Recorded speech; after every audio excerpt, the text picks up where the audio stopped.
Okay, so today I want to give just a final talk in this series of talks about various things you can do with cohomology and lower topoi. And today my talk will consist of two mainly disconnected topics, one of which is, well, the end of the story about torsors. And another one is about profinite groups of topoi. So I guess one is pretty ugly because, to be honest, considering torsors and topoi is somewhat of an unrewarding task because basically you don't have enough instruments to define in a coherent manner cohomology with like non-abelian coefficients. So it's better to work with infinity topoi, of course. But the story about the profinite fundamental groups of topoi is, I guess, quite combinatorial and quite interesting. So I apologize for the first part of my talk in advance. And with that in mind, let's start. Okay, so since I last gave a talk about 2 weeks ago, let's recall some basic facts that we already established. So first of all, we learned how to define the Chap cohomology in an arbitrary topoi with sufficiently many injectors. So we just take the right direct functor of the shiftification factor. And we have a Grothendieck type spectral sequence from Chap cohomology to the ordinary cohomology with in topoi. So the ordinary cohomology is computed as the right direct functor of the global sections. And we also have Perton's theorem, which gives a sufficient condition for a collapse of the spectral sequence. Basically, if we can cover an arbitrary object in our category, in our site, by acyclic objects, then this spectral sequence collapses. And we have an isomorphism between the ordinary cohomology and the Chap cohomology. And finally, last time we established an isomorphism between the first cohomology with coefficients in an abelian group object G and the group of torsors under the tensor product of torsors. Okay. So another thing I wanted to recall was what we had in the very first talk of the series, something about, I guess it was even before the series we had this talk about elementary topoi. So in elementary topics, we can define a partial map. So what is a partial map? Well, it's basically what you expect. You have a sub-object.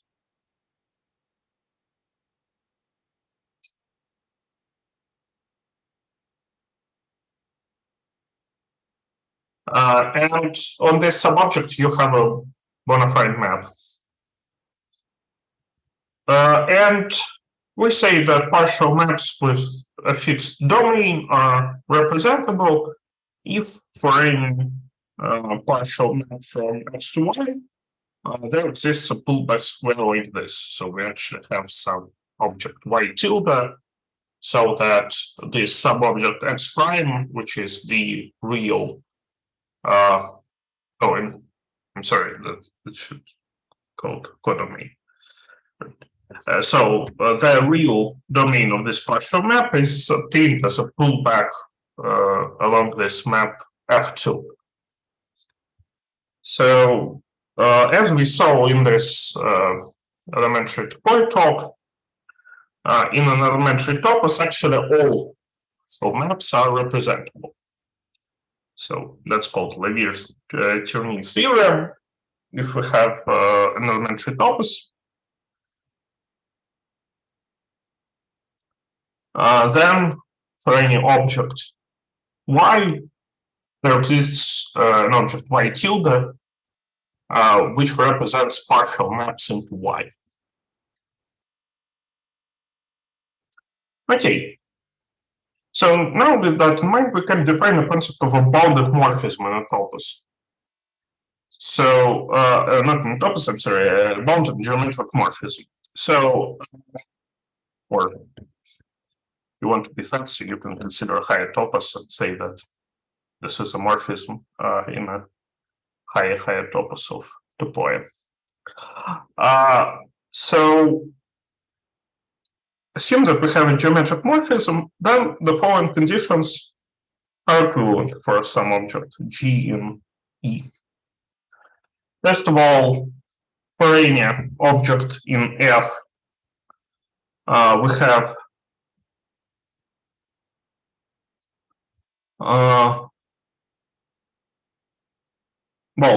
for any object in F, we have an isomorphism like this. So the composite map is an isomorphism.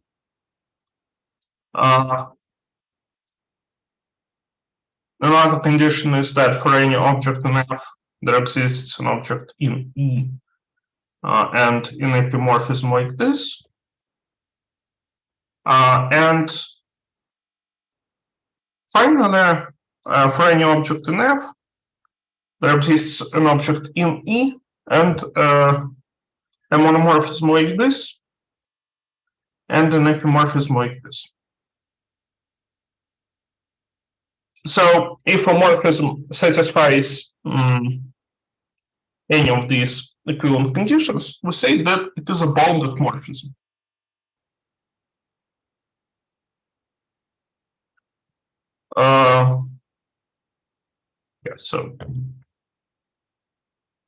So yeah, we call this G an object of generators for F over E. And if such an object exists, we say that F is bounded. Why we need that? Well, first of all, I recall that we have the category of elementary topoi, two categories of elementary topoi and geometric morphisms between them. We can, for an arbitrary elementary topos E, define the over category, the slice category of bounded topoi over E, and we can define the slice 2 category like this. And let me just recall what is a 2 category, because I don't think that the formula gave a definition, but for our context, it is sufficient for now to consider just strict 2 categories, which means that we just consider categories which are enriched in the symmetric monoidal category of small categories, where the monoidal structure is given by the direct product. So now let's define 2 limit. Assume that we have a 2 functor, which is just a cut-enriched functor between 2 strict 2 categories, and assume that we have a certain weight functor from D to cut. Then the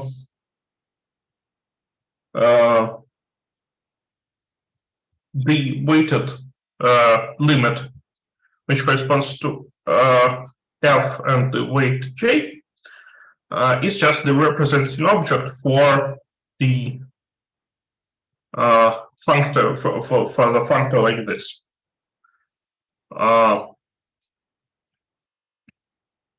So in particular, we can define what is a 2 limit in this way, just as we can define what is an ordinary limit using weighted limits. So we can define, and obviously we can define what is a 2 limit using weighted limits. So with that in mind, we have the following result. So the category of bounded topoi over a given topos. So I guess I should write here E. is finitely complete.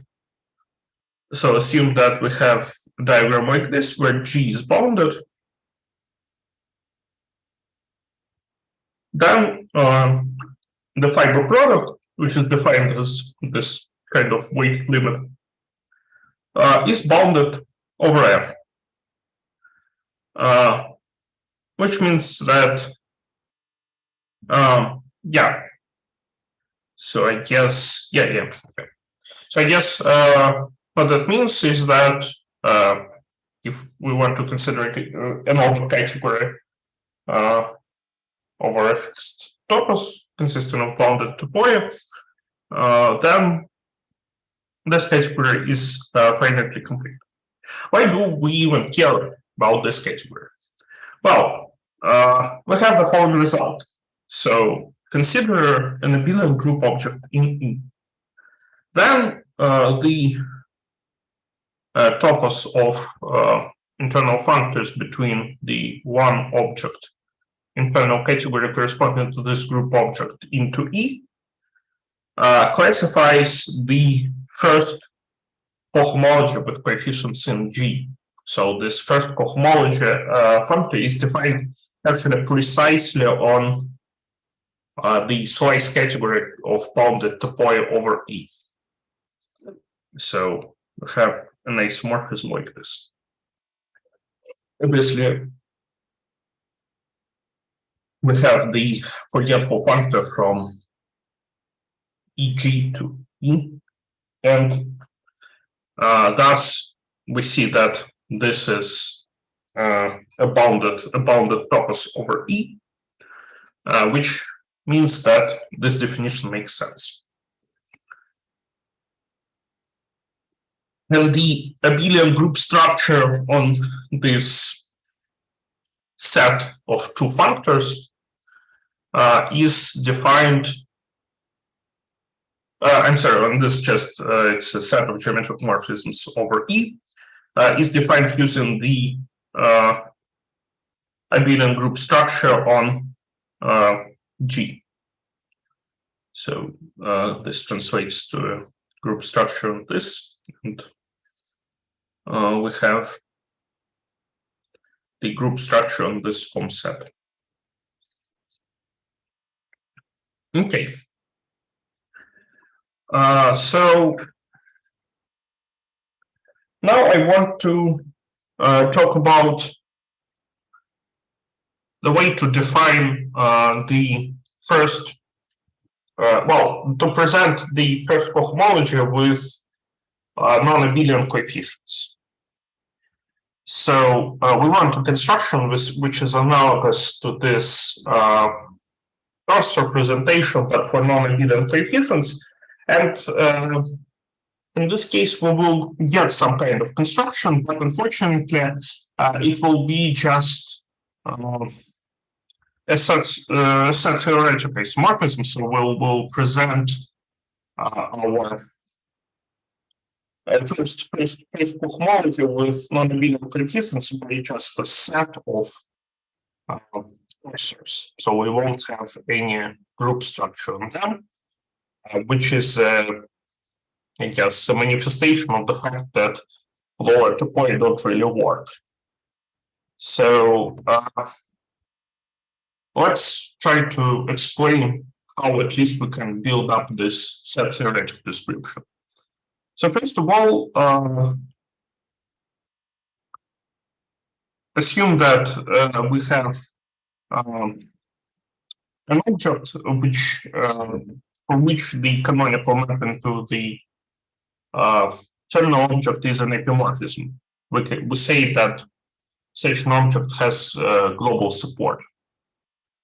And assume that we have an arbitrary object in our topos. Then we denote by V upper star X the object over V, which is obtained as a pullback of this diagram. Then the claim of this lemma is that if we consider all objects in E such that there exists an object with global support, i.e. an object which maps epimorphically to the terminal object, then the collection of all objects such that their pullbacks with respect to the CV are isomorphic to the pullback of X up to isomorphism is just a set. So a priori, it's a non-trivial statement because this collection can be a proper class, but as it turns out, it is a set. And to explain why we're even doing this, basically, the torsors with respect to a fixed group object are described in this, in terms of such pullbacks. So basically, torsors are just objects which, after a pullback with respect to some object with global support, become precisely the group G, the group object G. So this corresponds to an intuitive idea that torsors are locally like product of an object and the group. So,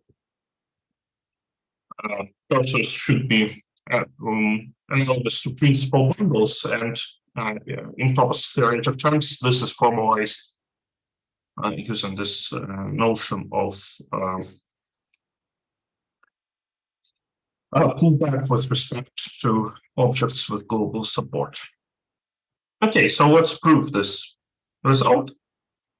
So assume that we have some object in E such that the pullback of this object is isomorphic to the pullback of X.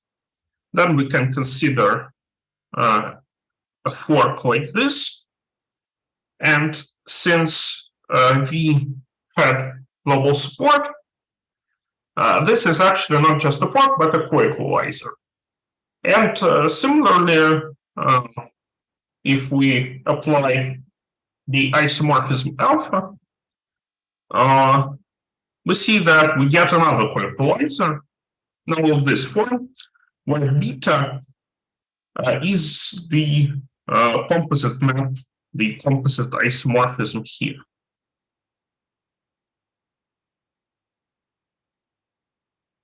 Okay. So since we're now working in a Gressinger topos, we know that it is a locally small category, and there is a mere set of possible betas because beta is a morphism between two very concrete objects. And observe that Y is determined up to an isomorphism by beta, which means that if we factorize by isomorphisms, we have only a set of possible choices of Y. So now to show that, we showed that we have a set of possible choices of Y provided that we have fixed X and V. But now we want to establish that we actually have a set of possible choices of Y for arbitrary V. So what I mean by that this condition should be independent of V, and we want to show that if we take all possible V's, we still get a set. To see this, first of all, let's consider a presentation of E as a sheaf category, and assume that we have V in the topos, an object with global support. So let's consider the over category of the image under the unary embedding of C and V. So the condition that V has global support, i.e. the map from V to the terminal object is an isomorphism, is an epimorphism, is actually equivalent to saying that if we consider all maps from the images of the unary embedding into V, we will obtain a sieve on the terminal object. That's just some fairly trivial reformulations of what it means to be an epimorphism in the topos. So now let's denote by R precisely this sieve, and let's consider a W, which is obtained by taking the co-product of all images of elements of our sieve under the unit lexicon. Then W also clearly has global support, and this actually means that we can replace an arbitrary object with global support by its covering sieve in this way. Well, a bit inaccurate to say that this is a covering sieve, because we meant that V is a sheaf, and covering sieves are something that is living on a site. But this basically means that we can sort of cover this sheaf by elements of our site, and thus we can consider only these pseudo-representable objects, apo products of representables. And so it is enough to consider only objects with global support which are pseudo-representable. And since the collection of all sieves on the terminal object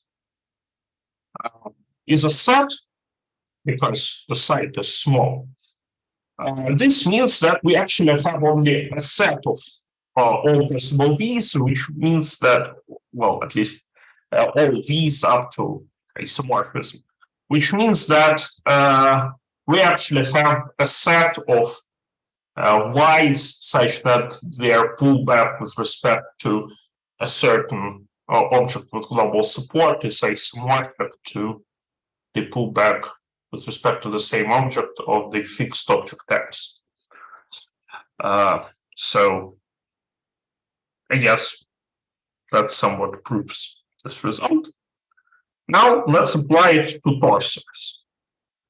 So let T be a G torsor, then it is locally isomorphic to G. Because if we, first of all, by assumption, T is an object with global support, and then we can consider its pullback with respect to itself. It is isomorphic to the pullback of G with respect to this torsor. And this means that it is appropriate to define the first cohomology with non-abelian coefficients as the collection of G torsors in E and to an isomorphism. And it is a set by the previous construction, because we've shown that all objects which are locally equivalent to G form as up to an isomorphism, form a set, and so this is also a set. We obtain a factor which goes from group objects in our topos E into pointed sets. So now we don't have any kind of multiplication of torsors, but we still have a pointed set, because we have a distinguished torsor A, just the torsor which corresponds to the group object G itself, the trivial torsor. And that's precisely why we obtain the pointed sets. So I guess if you saw check cohomology, then you know that Something very similar happens when you try to consider non-abelian cohomology in the ordinary setting. You can say that okay, we have a cocycle, but the multiplication of non-abelian cocycles is somewhat tricky. So that's why we end up with just a pointed set and not a group, as we would like it to be. Okay. So now we have the following result. So assume that we have a group object in E and assume that we have a normal subgroup object in G. Then we have an exact sequence, which is probably familiar to you from shift theory. And it states that we have an exact sequence like this, and this is an exact sequence of pointed sets. And in my opinion, that's a pretty sad picture because, once again, we only have pointed sets and no additional structure. But nevertheless, in these elementary terms, we can still formulate something close to what we have for well, something close to what we have in, I guess, ordinary topology. But in principle, we want a better answer to the question, what is a non-abelian cohomology? And as it turns out, and I hopefully you will see it in some next talks, hopefully given by someone else, there is an appropriate answer to the question, what is a non-abelian cohomology? First of all, of course, we need some notion of weak equivalence on the topos E. And then if we have such a notion, then we can say that the cohomology of an object X with coefficients in another sheaf A. For example, we can consider an infinity groupoid and take a constant pre-sheaf and sheafify it. It's just the set of homotopic classes from X to A. And hopefully, in some cases, for example, when A is an infinity groupoid, we can endow it with a group structure. And one more intuitive way to construct non-abelian cohomology is to give these weak equivalences in some concrete manner. For example, we can consider topoi which are enriched over simplicial sets. So, for example, if we consider simplicial pre-sheaves and then localize them, and we obtain the, I guess, high topoi in the sense of Lugre, then they are naturally enriched in simplicial sets. And to compute non-abelian cohomology, we can just take zero of the simplicial mapping space from X to A. But of course, there is a myriad of alternatives. You can consider pre-sheaves valued in spectra, pre-sheaves valued in topological spaces, I guess, even pre-sheaves valued in homotopic types. So there is a myriad of possible alternatives to particular model which involves simplicial sets. But in principle, the idea is that you can replace the ordinary home sets with simplicial home sets or some spatial home sets. Then you take pi zero, and then you obtain non-abelian cohomology. That's the main reasoning. And then to obtain various degrees of non-abelian cohomology, you just need to deloop it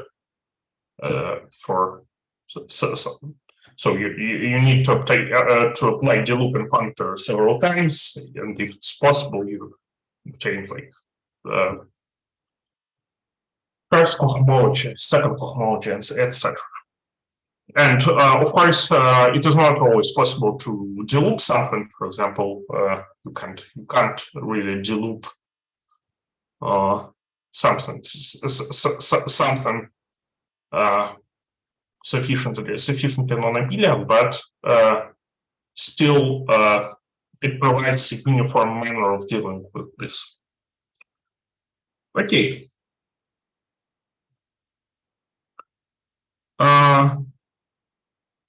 So that was just an aside about what the correct approach to non-abelian cohomology in topoi should be, and hopefully we'll cover it some other time. But basically, now I want to finish with this story about torsors and cohomology, and tell another short story about profinite fundamental groups of topoi. So if you've seen some algebraic geometry, then you probably came across the concept of a profinite fundamental group of profinite completion. And for example, maybe you saw the fact that if you consider, I guess, a projective complex variety, and you consider its topological fundamental group and something called etale fundamental group, whatever that is, then the etale fundamental group is obtained from the topological fundamental group by a profinite completion.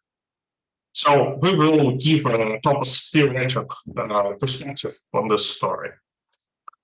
Okay, so let's start from the concept of a profinite group itself.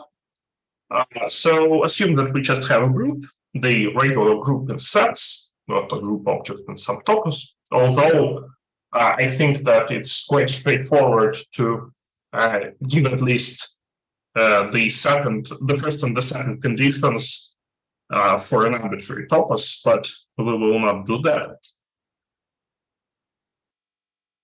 It's, I guess it's an exercise to define the concept of a profinite group object in an arbitrary topos with natural numbers. Yeah, it's important that this topos has a natural numbers object. I will explain what that is in a minute. So assume that we have a group. Then the following conditions are equivalent. So first of all, we have a system of normal subgroups, which I will call B, such that the index of each of these subgroups is finite. And this collection is closed under finite intersections. So I guess, yeah, and the limit of the quotients of this of the group G modular these subgroups is isomorphic to G, where the limit is taken over the diagram, which is induced from the whole set structure on all subgroups in G. So I guess if you can think of this collection of normal subgroups as neighborhoods of the identity in our group. So another definition is that G is just a limit of a directed over, I guess it's a filter. I should say that it's a filtered limit of finite groups. So just any finite groups. And finally, yet another definition is that there exists a topology on G, so just on a set G, such that G topologized in this way becomes, first of all, a topological group, and second, a stone space. So what is a stone space? Well, I've written it down, and it will be completely irrelevant to the rest of the story, so I will not go into too much detail here, but basically a stone space is a Hausdorff totally disconnected compact space. So Hausdorff, I guess, is clear. Compact is also clear. Totally disconnected means that the maximal connected subsets are the singleton sets. And the equivalence of all of these three definitions is some juicy general topology, which I don't want to do right now. But we can sort of agree that that seems about right. So basically, stone spaces is something that is obtained as filtered limits of finite topological spaces, finite discrete, well, Hausdorff hence discrete topological spaces. For example, the Cantor set is an example of a stone space, and p-adic numbers are an example of stone space. So this is the very specific breed of topological spaces, which comes up in these kinds of constructions, and it's quite, I guess, straightforward to believe that if we take filtered limits of finite groups, and if we take filtered limits of finite topological spaces, then probably we obtain something very similar.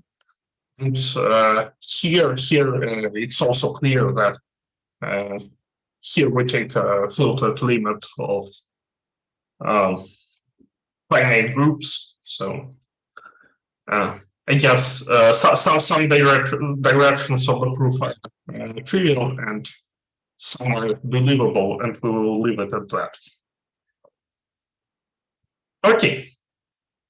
So now let's define the procedure of profinite completion for arbitrary groups.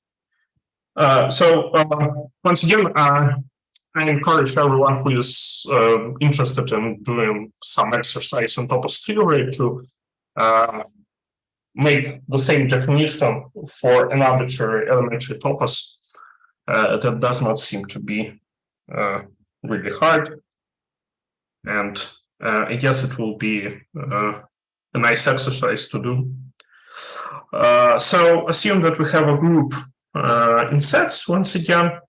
Then its profinite completion is defined by just taking the limit over the inclusion O set of all finite quotients of G.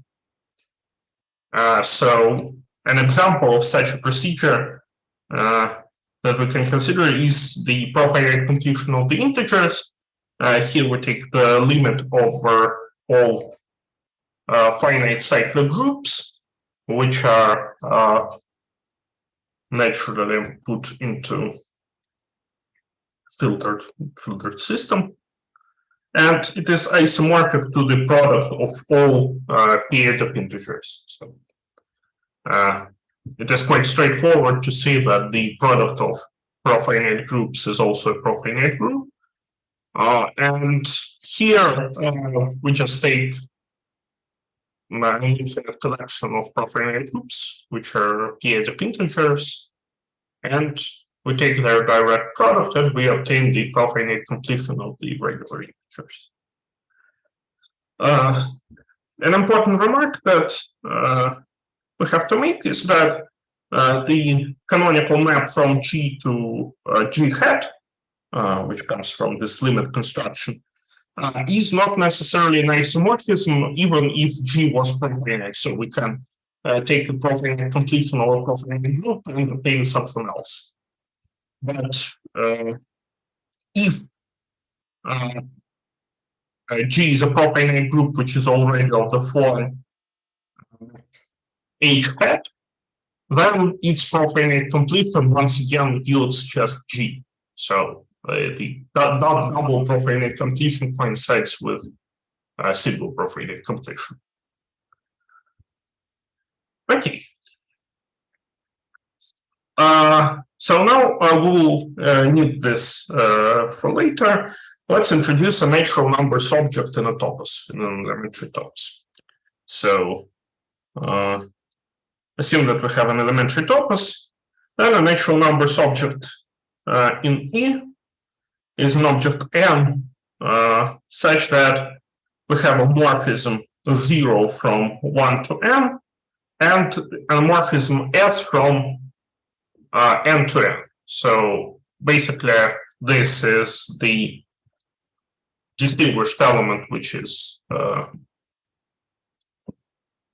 0. We of course assume that natural numbers contain 0, and S is the successor map, which creates the next element from the previous. And then we also require that for an arbitrary pair of morphisms x and u, so we have a morphism from 1 to x and a morphism of x u, we should have a representation of u as an image of S under this map F. So basically, if you have an endomorphism of an object, then its powers can be numbered by natural numbers in this topos in a coherent way. So multiplication of the endomorphism, so raising the endomorphism to some power corresponds to just taking a composition of the successor maps in the natural numbers object. And for Grothendieck topoi, it's quite straightforward to construct a natural numbers object. We just need to take the constant pre-sheaf, which corresponds to natural numbers in sets, and then we can sheafify them and obtain a natural numbers object in Grothendieck topos. So we will not dive into that today, but in general, natural numbers object in topos is used to perform an induction procedure. So that's and that's that's a very important feature of a topos, that you have a natural numbers object, because precisely because you can do the usual induction. So a priori, if you don't have an induction axiom for an arbitrary topos, and you need a natural numbers object to do that. Okay. So now we can define what is a locally constant finite object in the topos. So basically, a locally constant finite object is like covering in topology. So first of all, a natural number in a topos with a natural numbers object is just a morphism from the terminal object into, which is quite reasonable. You just pick an element, a global element of the natural numbers. Then we say that a cardinal of type P is a pullback like this. So I didn't define it, but you can guess that it is natural to assume that the natural numbers object has the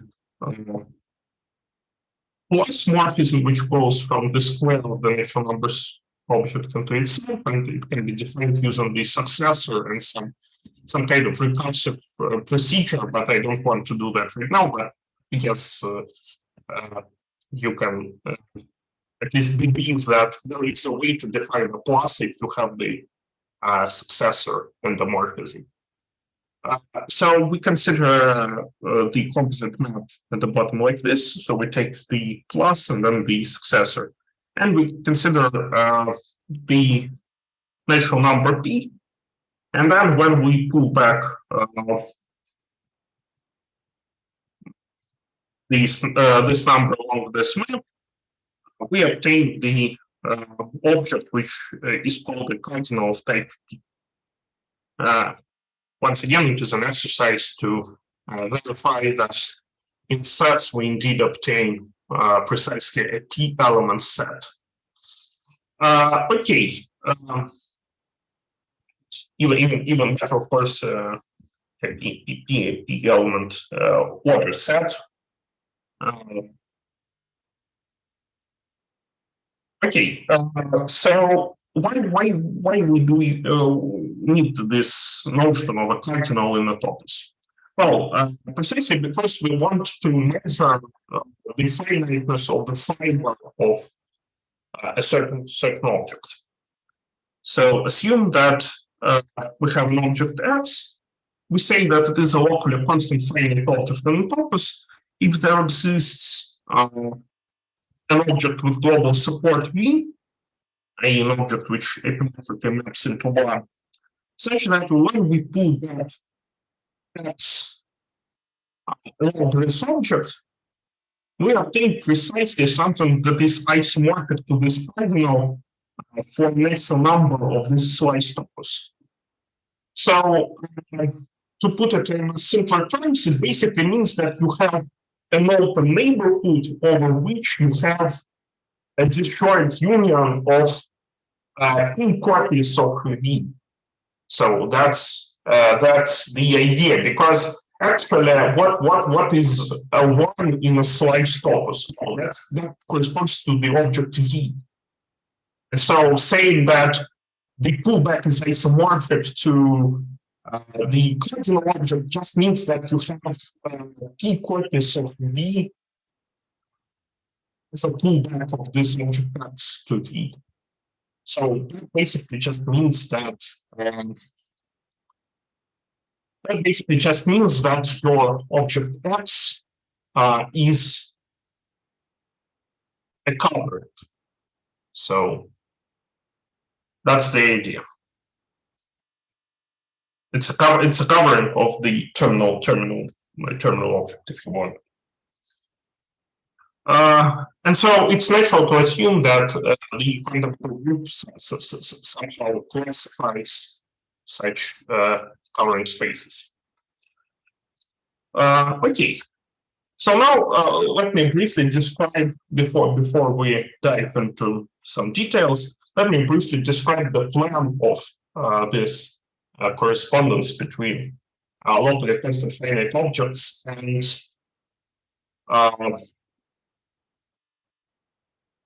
the profinite groups. So first of all, we will see that this category of locally constant finite objects is actually a special kind of category and a special kind of topos. It's called the Galois category. And by a result of cross-integration, which we will prove, an arbitrary Galois category can be presented as a topos of finite continuous G sets over some profinite group G. So arbitrary profinite group, as we saw, can be endowed with some topology, which makes it a stone space. And we can consider continuous G sets, which are also finite. And there is an equivalence between this topos and the Galois category. And moreover, if we choose such G to be profinite, so a priori we can say that there exists some topological group G. But if we say that G should be profinite, it is actually unique up to an isomorphism. And so it is reasonable to call G the fundamental group of this G fancy. And then to define a profinite group of a topos, we just take the category of locally constant finite objects in this topos. It is a Galois category, hence there exists a profinite group which presents this category as the topos of finite continuous G sets. And this group is the profinite fundamental group on the topos.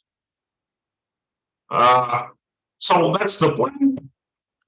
And I guess if there are some questions about this or anything that was before, you can ask them now, or can move on to technical details of realizing this plan.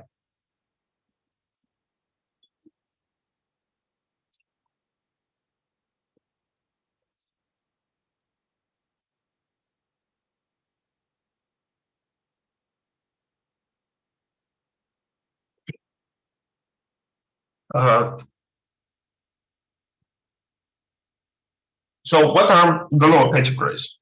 So first of all, the law category for simplicity is just a topos G plus an exact functor, i.e. preserves finite limits and colimits from G to finite sets, such that this functor reflects isomorphisms. So a morphism is in G is an isomorphism if and only if its image under F is an isomorphism. And we have the following property of the of a general category, that if G is a general category, then F is pro-representable, meaning that there is a filtered system of objects in G, such that the value on this object on an arbitrary object in G can be computed as a colimit of this form.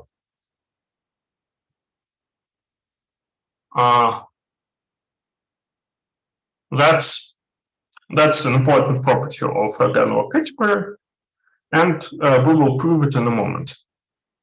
But first, let's consider another property of general categories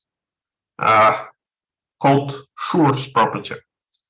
So first of all, consider just an arbitrary Boolean topos B, and we say that its object X is an atom if it can't be split as a non-trivial whole product of two objects. Or since in Boolean topoi any homomorphism splits, that just means that some objects of the collection of some objects of this object X is trivial, consists of just the initial object and the object X itself. And as it turns out, for general categories, we have this kind of a Schur property, which asserts that for an arbitrary object X in G, there exists a unique collection of atomic subobjects of X, which split X as a co-product of this collection. And another assertion is that if we have an atomic object in G, then its set of endomorphisms, or its monoid of endomorphisms, actually coincides with its group of automorphisms. So that's an analog of Schur's lemma for general categories. And actually, it's quite easy to prove this property. And it's, I guess, very, very similar to the proof of Schur's lemma.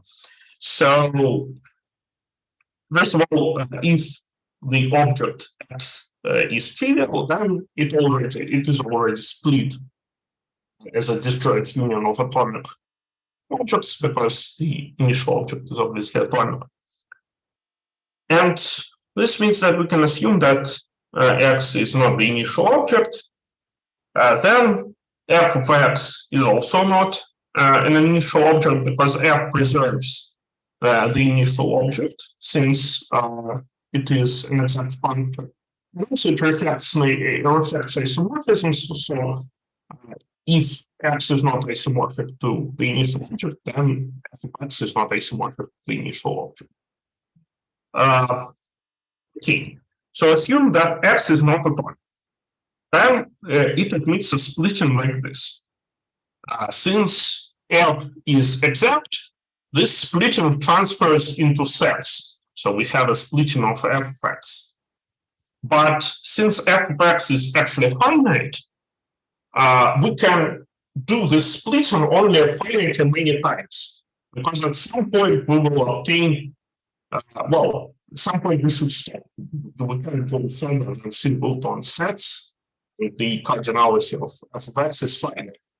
So this means that we actually have splitting and a finite splitting of an arbitrary object in G as a whole product of atomic subobjects.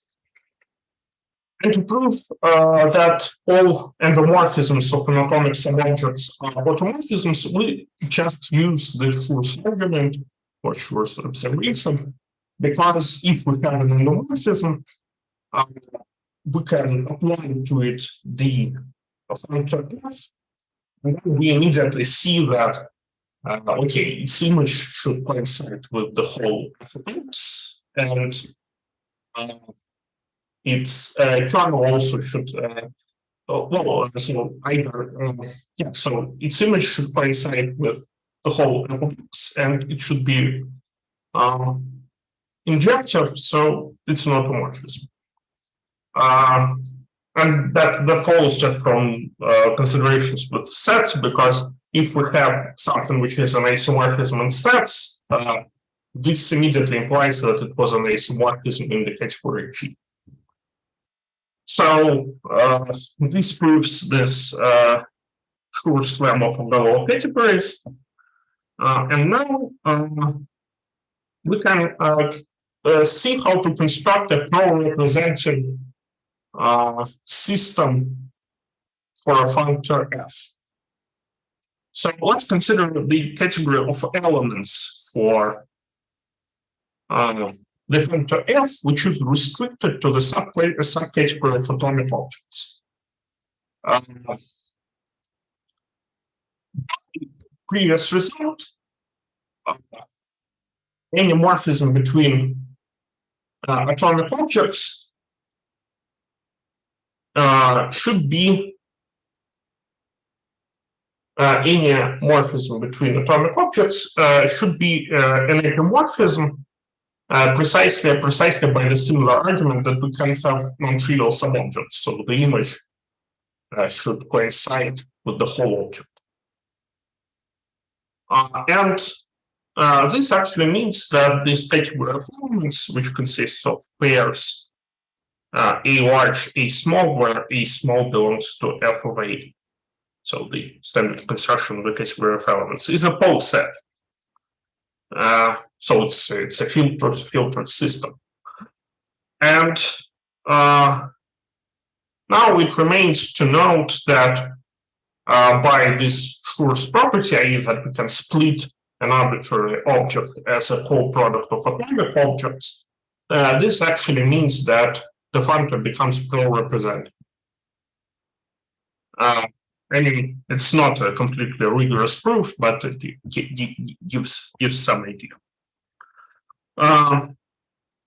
At least the construction, hopefully, the construction of the system which pro-represents our functor is clear. We just take all atomic objects in the Galois category. We take the category of elements, meaning that we assign to each atomic object some element from the image of this atomic object under the functor f. And as a result, we obtain the whole set, which gives us this pro-represented system. Okay, so now let's consider another additional condition on atomic object, namely the concept of a normal object. And I guess it's useful if you know field theory to sort of relate this to the usual picture with field extensions, because normal objects correspond to normal extensions from this case. So consider a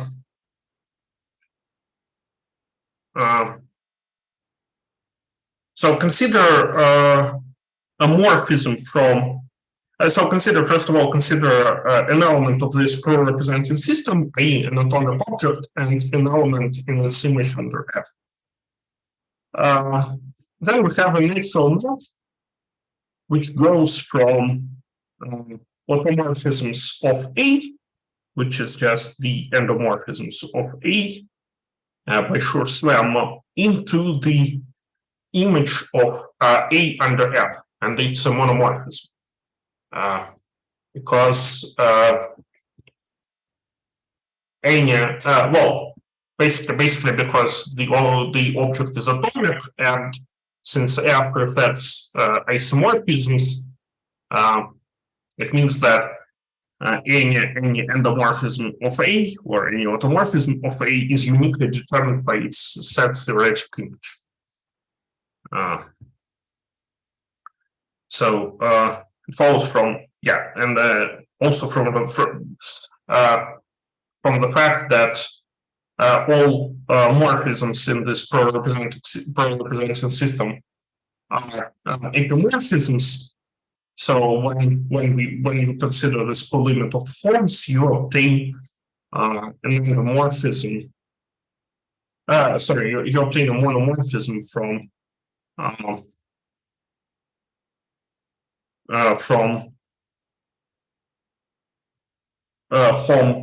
A to A into F of A, because when you apply Hom to an epimorphism, you obtain a monomorphism.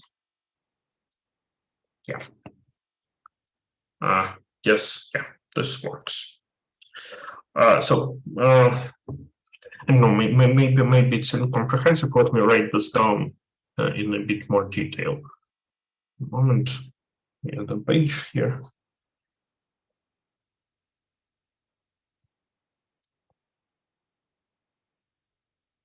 So what happens? First of all, we have F of A, and as we somewhat saw earlier, it can be obtained as a co-limit like this. But since A is actually a member of this system, we have a natural move from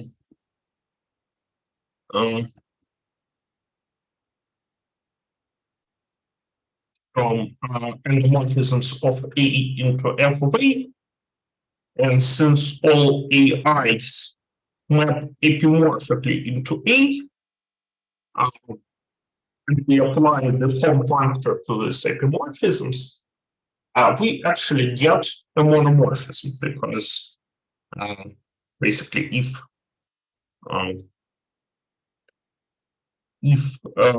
you find a Hom from A to A, and you had an epimorphism like this, then we have a map in the opposite direction, and it is a monomorphism.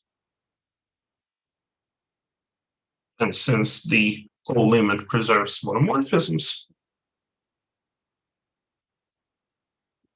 the resulting map is also a monomorphism. That's what I was trying to say here. So we always know that it is a monomorphism. And we say that this atomic object is normal if it is actually an isomorphism. And an equivalent way to state this is that the automorphism group of A acts transitively on F of A. This in particular means that it is actually irrelevant which element A small we pick in F of A, because if the automorphism group acts transitively, then all elements are equivalent in that respect. Okay, so with this definition out of the way, let's formulate a graph index theorem about Galois categories.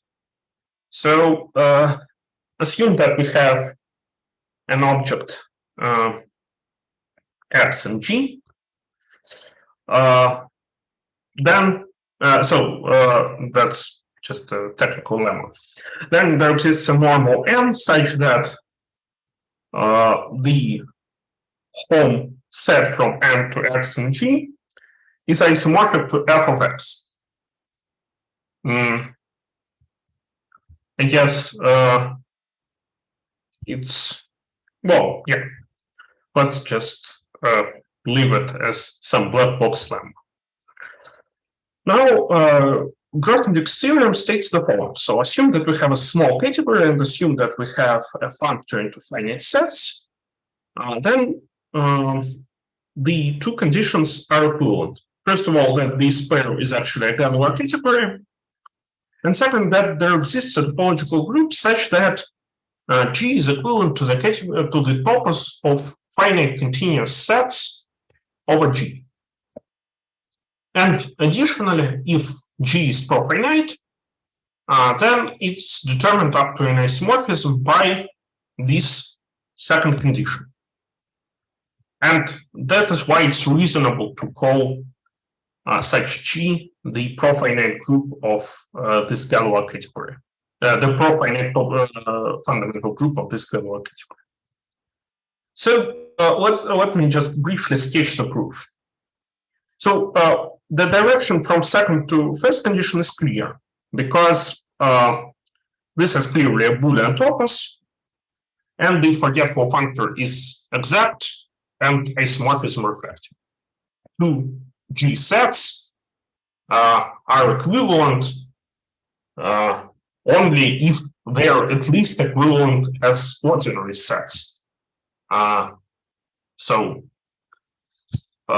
Yeah, and the fact that it is a Boolean topos is maybe somewhat less clear, but it is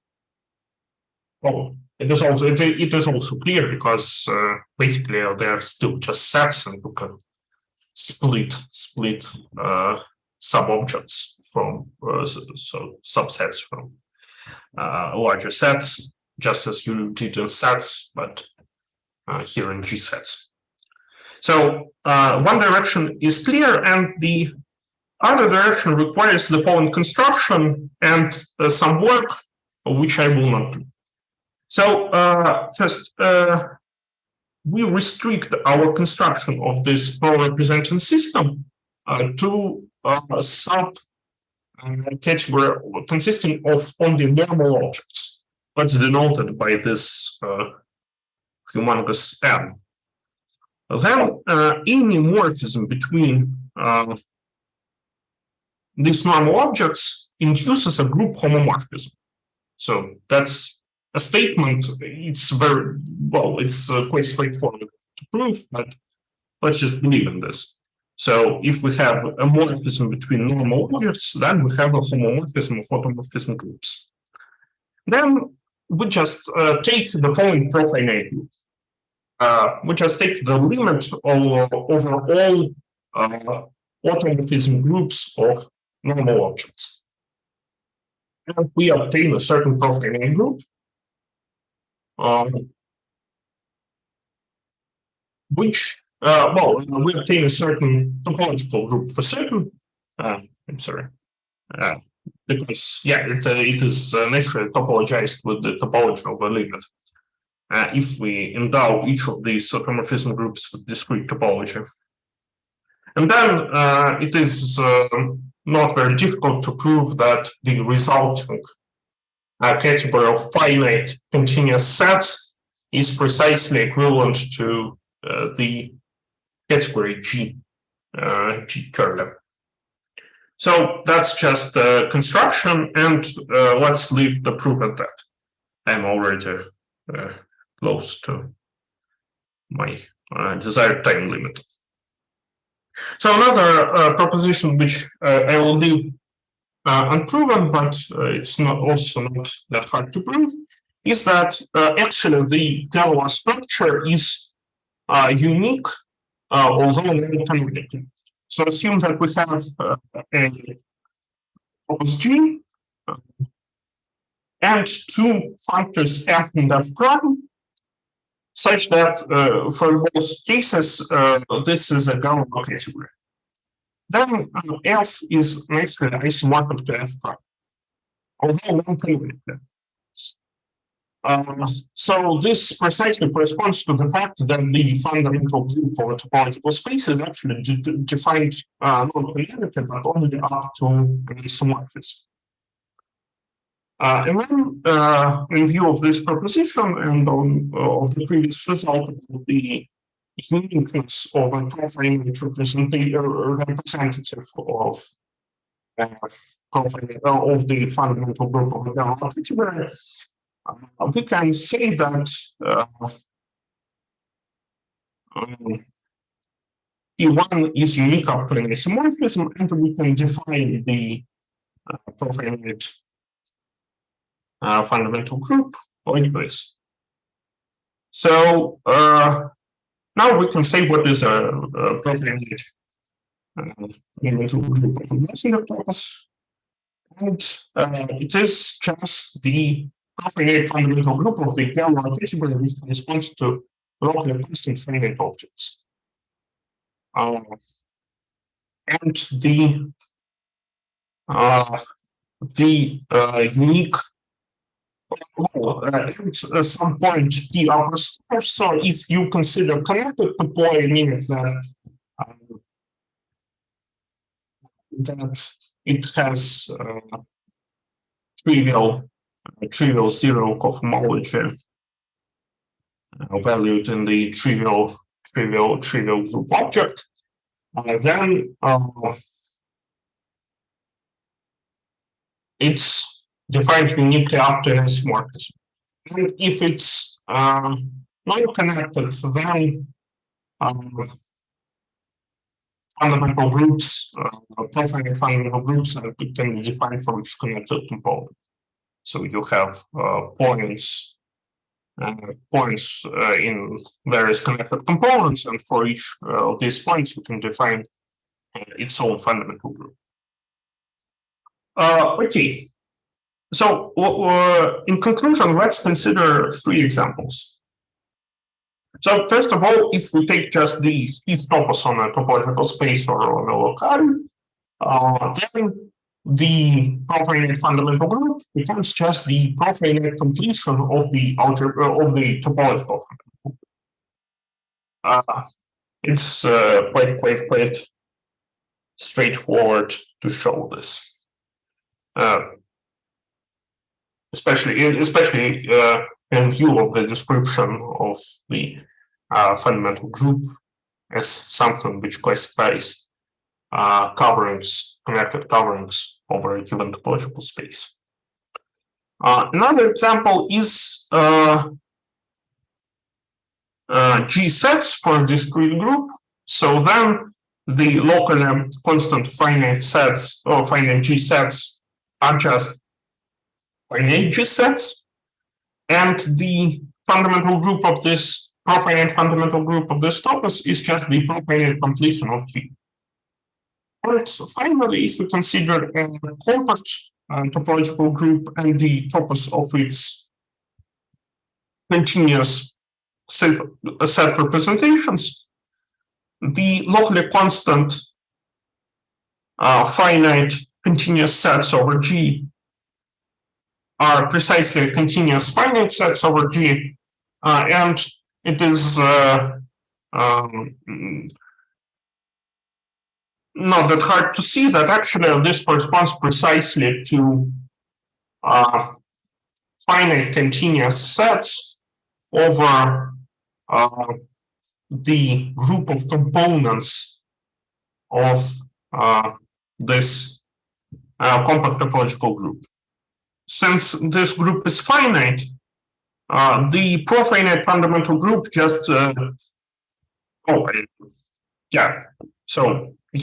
this group is finite since this was compact, which means that it necessarily is invariant under the profinite completion, and by definition we have an isomorphism like this. So the profinite fundamental group of this topos of continuous representations is just the group of components for this topological group.